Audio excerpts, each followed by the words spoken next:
Gate exam के recent trends को देखते हुए this is one of the expected GATE question. तो चलिए देखते हैं कितने सारे गेट एस्पिरेंट ये सवाल को बना सकते हैं। हमारे पास टू रेक्टेंगल्स हैं ABCD और दूसरा रेक्टेंगल है DEBF। दोनों ही आइडेंटिकल रेक्टेंगल है। आपको फाइंड करना है शेडेड रीजन। 4 ऑप्शन है। वीडियो को पॉज कीजिए, ट्राई कीजिए, फिर मेरे सोल्यूशन को देखना। अब आपको पता ही है एग्जाम में अगर ऐसा सवाल आ जाए तो मेरा स्टेप नंबर 1 क्या रहता है कि हमें फाइंड क्या करना है। हमें फाइंड करना है शेडेड रीजन। तो पहले वो स्टेप लिख लो, गिवन डेटा को लिखते मत बैठो।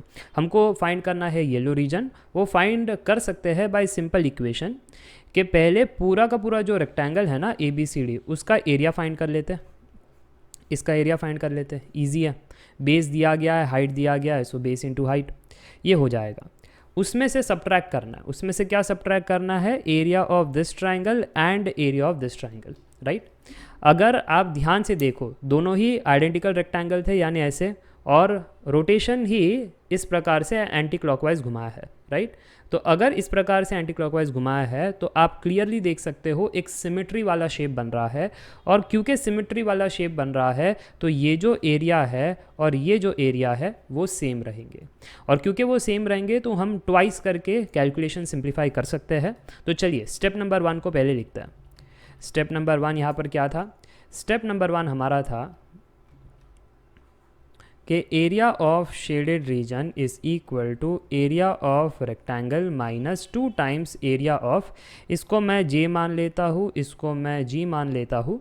तो ये जो हो जाएगा area of triangle CJD, right. So area of rectangle तो दिखाई दे रहा है बेस इंटू हाइट, और ये हो जाएगा 2 times half base into height. तो ये ट्राइंगल का बेस 1 है, क्योंकि ये वाली साइड 1 है तो ऑपोजिट भी 1 ही होगी। रेक्टेंगल का कॉन्सेप्ट है। और हाइट जो है CJ वो पता नहीं, वो CJ को हम x मान लेते हैं। सो ये x। तो फाइनली हमारा यहाँ पर सिंप्लीफाई हो करके 2 माइनस x आ रहा है। बस अगर ये x को फाइंड कर लिए तो ज़िंदगी सफल हो जाएगी। वैसे x को कोई हासिल कर नहीं पाया है, बट हाँ मैथ्स में x को हासिल किया जा सकता है। चलिए कैसे हासिल करना है ध्यान से फोकस कीजिएगा। सबसे पहले इस डायग्राम को मैं कॉपी करता हूँ नेक्स्ट स्लाइड में, और सोचते हैं कि ये x को खोजे कैसे, क्योंकि चैलेंजिंग बात तो वो x ही है। हमेशा x चैलेंज ही होता है सभी के लिए, तो यहाँ पर भी x चैलेंज ही है। तो यहाँ पर आप देख सकते हो ये जो हमारा CJ है वो हमारा x है, और यहाँ पर हमारा G था, राइट। क्योंकि मैंने कहा था ये दो ट्रायंगल कैसे है, सेम टू सेम है सिमेट्री की वजह से। अगर सेम टू सेम है तो अगर ये x है तो ये वाला भी कितना हो जाएगा, ये वाला भी x हो जाएगा, राइट। बेस दोनों का 1 है, ये 1 है, इधर भी 1 है, और ये हाइपोटेन्यूस है जो कि सेम रहेंगे दोनों के।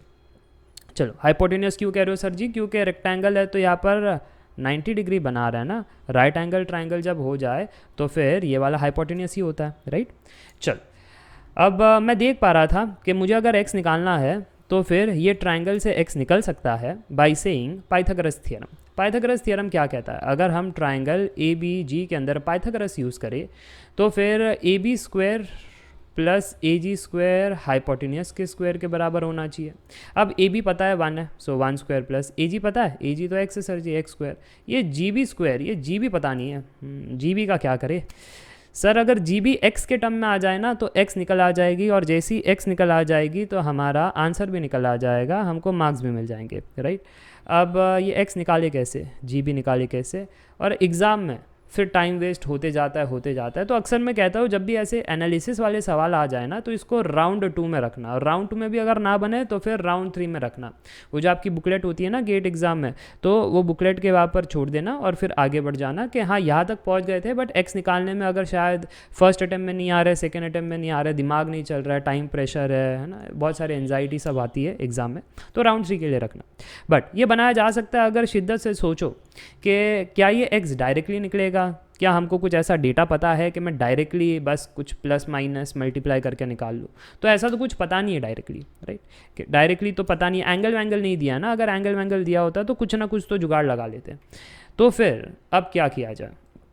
अब सर जी मैं ये देख रहा था कि ये पूरी की पूरी जो साइड है ये हमें पता है। कैसे पता है यार? सर आपको याद है 2 रेक्टेंगल आइडेंटिकल थे। अगर 2 रेक्टेंगल आइडेंटिकल है तो फिर पहले वाले रेक्टेंगल का CB अगर 2 सेंटीमीटर कहा गया है तो वही का वही साइड इसके पास भी है, तो ये भी 2 सेंटीमीटर है। तो मुझे FB पता है 2 सेंटीमीटर है, उसमें से मुझे GB निकालना है। एफ बी मुझे पता है कि ये पूरा का पूरा 2 सेंटीमीटर है, उसमें से मुझे जी बी निकालना है। चलो तो मैं ऐसा कह देता हूँ कि जी बी हमारा ऐसा हो जाएगा कि 2 माइनस एफ जी, है ना, ये पूरा का पूरा 2 है, उसमें से अगर एफ जी उड़ा दिया तो मुझे जी बी मिल जाएगा। अब बात आती है एफ जी कैसे निकालें। जब मैं एफ जी के बारे में सोच रहा था तो मेरे को अगेन एक राइट एंगल ट्राइंगल दिखाई दिया, आपको दिखाई दिया ये डी एफ जी में ये एफ 90 डिग्री है। सर कैसे? अरे भाई साहब ये रेक्टेंगल है ना, ये पूरा का पूरा रेक्टेंगल है, तो फिर एफ एंगल 90 डिग्री होना ही है। सर ये 90 डिग्री है, अच्छा ये वाला आपका फिर 1 सेंटीमीटर होगा, क्योंकि ये भी वही बेस है जो कि पहले वाले रेक्टेंगल का बेस है। पहले वाले रेक्टेंगल का अगर 1 सेंटीमीटर बेस है तो इसका भी 1 सेंटीमीटर होगा। तो सर जी ऐसा आपको फील नहीं आ रहा है कुछ तो गड़बड़ है इस फिगर में कि ये ट्रायंगल भी इससे सेम टू सेम मेल खा रहा है। अब आप कहोगे सेम टू सेम कैसे मेल खा रहा है? सेम टू सेम मेल खाने के लिए कॉन्सेप्ट है कॉन्ग्रुएंस ट्रायंगल। सिमिलर ट्रायंगल नहीं, सिमिलर ट्रायंगल में रेशियोज को सेम करते हैं, कॉन्ग्रुएंस ट्रायंगल में पूरा पूरा ट्रायंगल ही सेम हो जाता है। उसके लिए टेस्ट होती है, तो टेस्ट का हम यूज़ करेंगे जिसका नाम है ASA टेस्ट। मेरे को फील आ गया कि साइड यहाँ पर सेम है। आप देखिएगा कि मैं यहाँ पर क्या कहना चाहता हूँ कि जो हमारा ट्रायंगल है, ये जो CJD वाला जो ट्रायंगल है वो एकदम से सेम है, कॉन्ग्रुएंट है किस वाले से? FGD वाले से, एकदम कॉन्ग्रुएंट है। अब ये प्रूफ अगर आपको करना है तो मैंने टेस्ट क्या कहा था? टेस्ट कहा है ASA, जो कि मुझे दिखाई दे रहा है, जस्ट मैं आपको बता रहा हूँ कि सबसे पहले साइड सेम है तो ऐसा आ गया, ऐसा आ गया, साइड सेम है 1 सेंटीमीटर का। एंगल भी आ गया, एक एंगल आ गया 90 डिग्री, 90 डिग्री एंगल भी आ गया। अब क्या बचा है? एक और एंगल प्रूफ करना है, जो कि एंगल आप प्रूफ कर सकते हो। मैं कलर चेंज कर लेता हूँ ताकि आपको थोड़ा सा क्लैरिटी आ जाए कि अगर ये, अरे ये तो ब्लू वाला आ गया, अगर ये हमारे पास अल्फ़ा है FDG और GDJ अगर बीटा है, JDC अगर हमारे पास गामा है, तो अल्फ़ा और गामा सेम है। सर ऐसे कैसे? चलो नेक्स्ट स्लाइड में बता देता हूँ ऐसे कैसे। कॉपी हुआ? चलो कॉपी हो गया। ऐसे इसलिए हुआ, आप देखिएगा कि अल्फ़ा प्लस बीटा कितना आता है। सर अल्फ़ा प्लस बीटा ये एंगल तो वो रेक्टेंगल का 90 डिग्री है ना, तो अल्फ़ा प्लस बीटा 90 डिग्री आ गया। सिमिलरली बीटा प्लस गामा कितना आया? सर बीटा प्लस गामा ये भी रेक्टेंगल का एंगल है जो कि 90 डिग्री है। अगर ऐसी बात है दोनों को सब्ट्रैक्ट कर दो। सर बीटा बीटा कट गया, alpha minus gamma is equal to 90 minus 90, 0 आ गया, तो अल्फ़ा और गामा सेम हो गया। इसलिए ये जो ASA का वो जो अल्फ़ा बीटा सेम है वो भी मैंने प्रूफ कर लिया। सो ASA टेस्ट के हिसाब से हमने प्रूफ किया ये दोनों ट्रायंगल कैसे है? ये दोनों ट्रायंगल हमारे कॉन्ग्रुएंट है। ठीक है, ये बात समझ में आ गई। कौन सा टेस्ट यूज़ किया था? ASA टेस्ट यूज़ किया था। चल, अगर ये बात क्लियर हो गई तो अब चीज़ें सुलझाना थोड़ी सी आसान हो जाएगी। ठीक है जी, क्योंकि हमारा पूरा लक्ष्य क्या था वो भूलना मत। लक्ष्य था कि FG को निकालना है। ठीक है, FG तो अब आपका निकल आ ही जाएगा, उसमें कोई दो राय नहीं है। बस एक बार कॉपी कर लेता हूँ, थोड़ा सा आगे बढ़ जाता हूँ ताकि आपको याद रहे कि हमको फाइंड क्या करना है। नहीं तो वो 3 इडियट का वो डायलॉग है ना, सोल्यूशन पता चला तो क्वेश्चन क्या था पता नहीं। तो क्वेश्चन ये था कि हमको FG फाइंड करना है, सॉरी हमको वैसे तो BG फाइंड करना है, जिसको हमने कहा था कि 2 माइनस FG है, और फिर हम FG के पीछे भाग रहे थे, ये चीज़ थी। और FG अब मेरे को क्लैरिटी मिल रही है क्योंकि ये दोनों ट्रायंगल सेम टू सेम है, तो कंपैरिजन के बेसिस पे अब मेरे को FG बता दो कितना होगा। सर जी ये हाइपोटेनियस सेम टू सेम रहेंगे, राइट। DC और FD सेम टू सेम है, तो जो CJ है और FG है वो सेम टू सेम है। CJ और FD सेम टू सेम है। अगर CJ x है तो FG भी x होगा। तो इस हिसाब से जो BG आ गया वो हमारा 2 माइनस एक्स आ गया। एक बार BG हमारा 2 माइनस एक्स आ गया ना, तो फिर बस अब क्या है, अब तो सोल्यूशन के पीछे भागना है। ठीक है, जैसी x मिल जाएगा फिर क्या है, फिर ज़िंदगी सफल हो जाएगी? नहीं।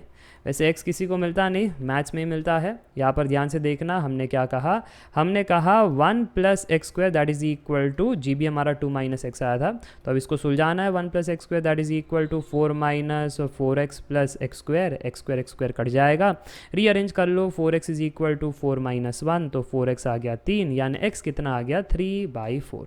x आ गया 3/4। तो फाइंड क्या करना है, ये सब हम जो कर रहे थे वो ये चीज़ फाइंड करने के पीछे भाग रहे थे कि हमको फाइनल आंसर था 2 माइनस एक्स, राइट। सो 2 माइनस एक्स था, x कितना आ गया था 3/4, तो आपका आंसर आ गया 2 minus 3/4, 8 minus 3 5, 5/4 is the final answer, जो कि आपके ऑप्शन बी में मौजूद था। कैसा लगा ये सवाल, कमेंट करके ज़रूर बताना। और अगर आपको ऐसे ही एप्टीट्यूड के कॉन्सेप्ट्स पढ़ने इन डेप्थ और सारे गेट के PYQs बनाने हैं, उस केस में आप डाउनलोड कीजिएगा श्रेणी Jain study simplified app. 70,000 plus की हमारी स्ट्रॉन्ग फैमिली है जो कोर्सेज से पढ़ाई कर रही है, ठीक है। ये सारे ऑल इन वन सब्सक्रिप्शन है। अनाउंसमेंट भी आपको यहाँ पर बता देता हूँ, गेट 2026 के ऑल इन वन सब्सक्रिप्शन आ चुके हैं। 2025 के भी सब्सक्रिप्शन अवेलेबल है। अगर आपका 15-16 को एग्जाम है तो ज़रूर से ऑप्ट कीजिएगा। 2026 के लिए हिंदी में भी है, इंग्लिश में भी है। हिंदी में जैसे ये वीडियो है हिंदी में बात हो रही है, स्लाइड्स इंग्लिश में रहेगी, वही इंग्लिश में everything would be in English, the talking style, the writing style, everything.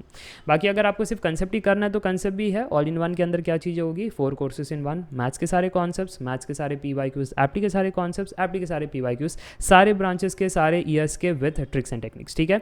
अगर आपको इंडिविजुअल पढ़ना है तो आप इंडिविजुअल भी पढ़ सकते हो, और ये सारी सुविधा ऐप पर दे रखी है।